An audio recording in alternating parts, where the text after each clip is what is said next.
Hey everyone, welcome to today's video. Welcome to the Gaming Daddy channel. Thank you very much for tuning in.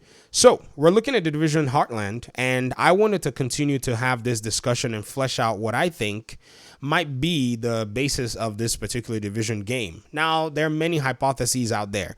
I haven't seen what this game's about, so it's kind of fun to just try to guess what I believe we're going to be gaining from this game as a community, what I believe we're going to be gaining from this game as agents.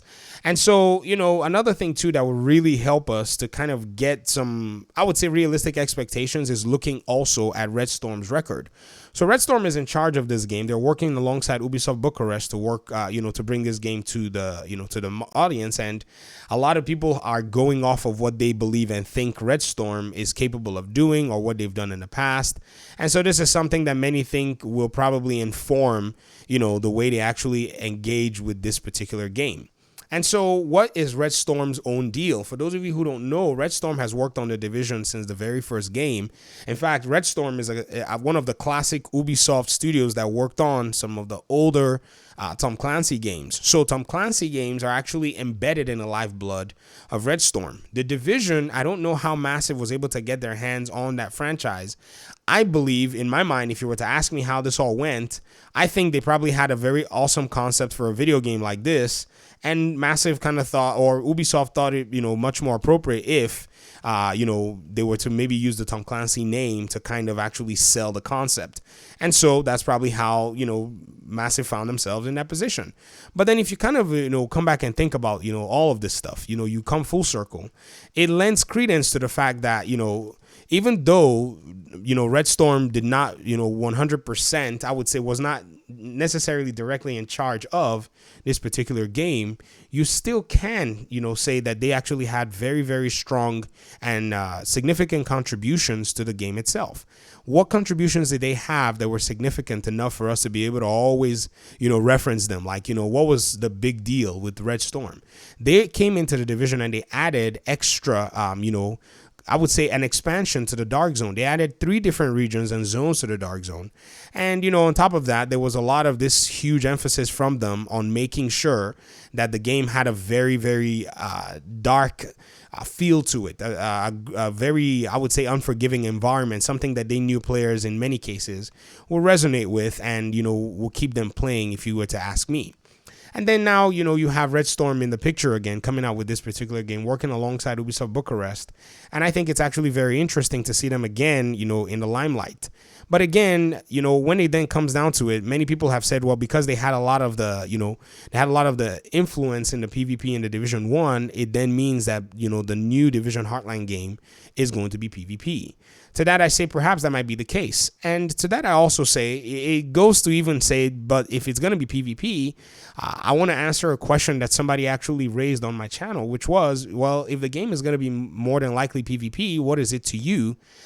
Because everybody in this community knows that I'm an avid PvE player. I enjoy the PvE in this game, and I'm really averse to the way the Dark Zone PvP has been structured in the Division game.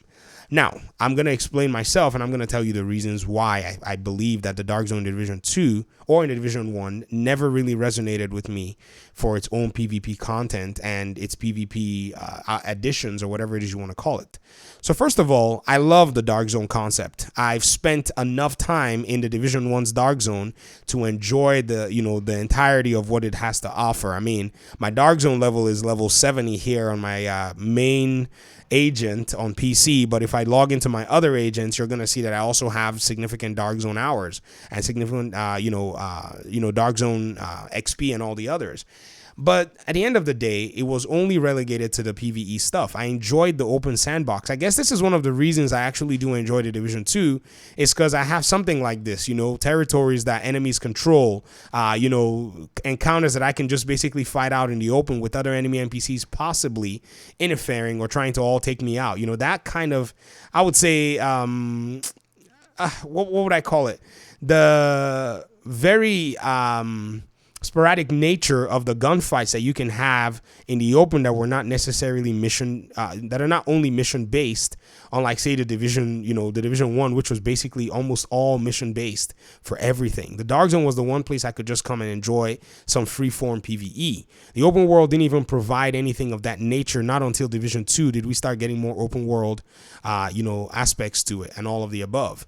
But then if you kind of think about it, if you kind of think about all of this and put it together, it makes a whole lot of sense that many agents who love PvE came into the DZ. They just love the concept. They just wanted to come in, they just wanted to just enjoy the PvE and the DZ. In fact, I made videos asking for a PvE DZ. A lot of people said, no, that doesn't really work. No one's who's gonna play that, blah, blah, blah, blah, blah. Well, they left the same Dark Zone concept and found out that a lot of players, like myself, are quite averse to the drama that the DZ is supposed to actually provide.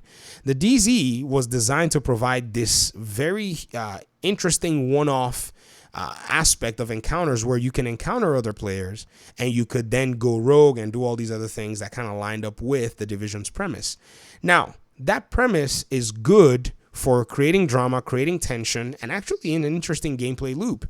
The only problem is that kind of a game mode does not resonate with a lot of people who enjoy some level of competitive encounters against other players. Now, some people enjoy the competitive aspect here, but the competitive nature is actually not fair.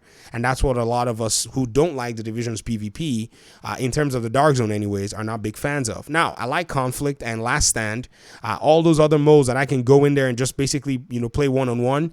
Those are kind of interesting to me. I will engage in them if somebody's, kind of pulled me in. But if I can't do it in the open, if I can't necessarily spend more of my time doing that, I have other PvP games that I enjoy playing. Somebody like me, I enjoy playing Mortal Kombat 11, play MK11 very, very much. I also play FIFA, or used to play FIFA. I don't play FIFA anymore. And there's something that we say in fighting games or even in sports games, which is, you've been robbed. And that means if somebody says, I was robbed or you've been robbed, means that you were doing very well. You were actually having a good run, taking down your opponent. And then all of a sudden, the opponent comes in, does some crazy, crap, and then eventually pulls a win on you, based on maybe they outplayed you, or in many cases that they just kind of maybe did something that was kind of out of your control in many cases, maybe because their character was a little OP or whatever it may be. And so if they win that game, they say you've been robbed. In the Division 2, being robbed is somewhat part of that PvP. That's exactly what turns me, and I think a lot of people, off from the way the Dark Zone's PvP has been structured. But then it goes again to ask the question, is Heartland going to resonate these kinds of mechanics? Is it going to bring this kind of play to the, to the game? And if it does, is it going to be something that I'm interested in engaging in? The answer to that is actually kind of sort of no. Why would they even do the same concept for the Dark Zones from the Division 1 and Division 2, which largely were not too successful? I know people might come out here and say, well, the Dark Zone Division 1 was so great. If it was that great, you'd probably still be playing a lot of it, and a lot more people would be playing a lot of it too, and would have left the Division 2's Dark Zone. So sure, it was great, but not great enough to keep everybody in it. So I guess we can say, well, it's a bust. Consider maybe like MKX, Mortal Kombat 10, or maybe Tekken, Street Fighter 5, games that have been there for many, many years. They still hold their player bases and their PvP, but somehow the Division's Dark Zone, which is so great, can't hold its own player base. I guess we're going to keep the argument for some other time. And so I don't think that Red Storm is going to replicate this. In fact, I think what Red Storm is going to do is they're going to bring PvP modes that do exclude a lot of that drama and allow for players to encounter themselves in a way that everybody can provide their own skill against either the other players or both the players and the environment around them, without the drama of stealing loot and stealing gear and all of the others. Because adding the drama of stealing loot and stealing gear, one of the reasons I believe that deterred a lot of players from dealing with the Dark Zone is when it came down to time to extract your gear, you not only were being successful against the enemy AI, you were also being successful against the RNG, the random number generator, which was very hard to grant you good loot in the Division. So once you farmed that gear and finally got your hands on it, you then had to deal with the possibility of other agents who may come in, take your stuff, and in many cases go destroy it because they didn't need it, because they no-life the Dark Zone and had all the best stuff, and just run around shooting everybody else and taking their gear. In fact, it was so crazy. One day I was in the Dark Zone running by myself solo. That's how I actually prefer running the Dark Zone.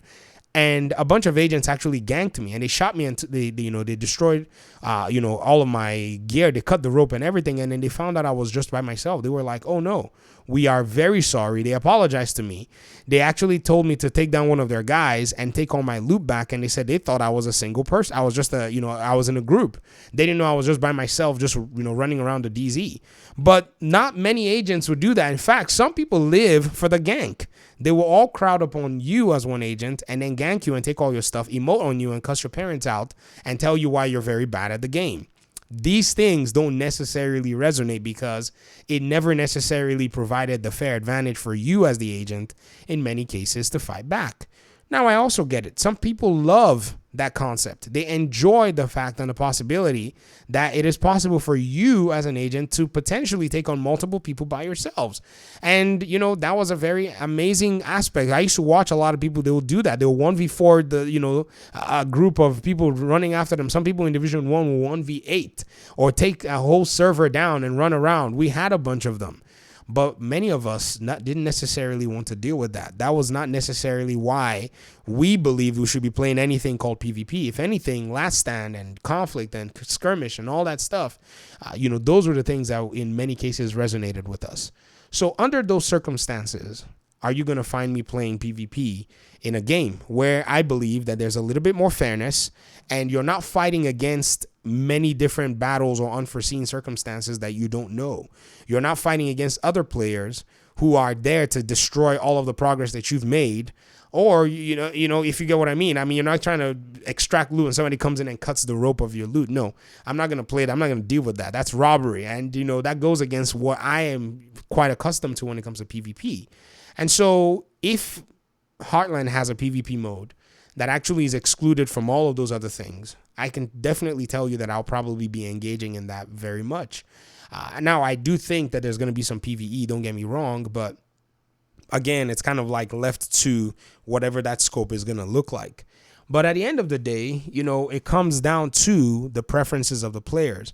And they even know at Red Storm, they have the data, and they know at Red Storm that the PvP that they kind of tried to introduce with the Division 1 and 2 in the Dark Zone did not necessarily resonate with a lot of people. In fact, it created more PvE players. So if they really do want to bring in PvP players, I believe that they're probably going to have to take a different approach to it. And that different approach, I don't necessarily know how they're going to pull that off. That is up to them. And then finally, before I end the video, I just wanted to go ahead and say that I do understand that there are a lot of people who enjoy the PvP from the Division 1 and the Division 2. I know a lot of them personally. In fact, they will disagree 100% with this entire video. And some of them, I wonder why they keep disagreeing, because the facts continue to show that what I'm saying is not without merit or without any validity to it. If anything, I think what it lends credence to is that the Division's PvP needed to actually transform from its paper-written, concept to something that would actually bring players in. Because everything that was tried, putting the best gear in the Dark Zone, doing all of this stuff, creating more tension and more drama by adding the cutting rope mechanic, that stuff didn't work. So I understand that feel that people say, when I go in the Dark Zone, I love the feeling of uncertainty. I get it. But you can get that feeling of uncertainty from playing a standardized PvP game. I guarantee you can make it happen. So that feeling of uncertainty is not exclusive to the Dark Zone. So when people think that's kind of a basis for running the PvP this way as something that should appeal to other people, it continues to fail again, because other PvP games are able to actually provide that uncertainty as well. Each encounter, though they may have similar parameters, could turn out very differently. And so I just wanted to just make this video just to point that out, that if the Division's Heartland's PvP actually, suits my own criteria of PvP, you'll see me there. And if it doesn't, I'll just stick with my Division 2 PvE or the PvE that comes with that mode. But anyways, I just wanted to go ahead and make this video. I appreciate you guys for even taking the time to engage in the content.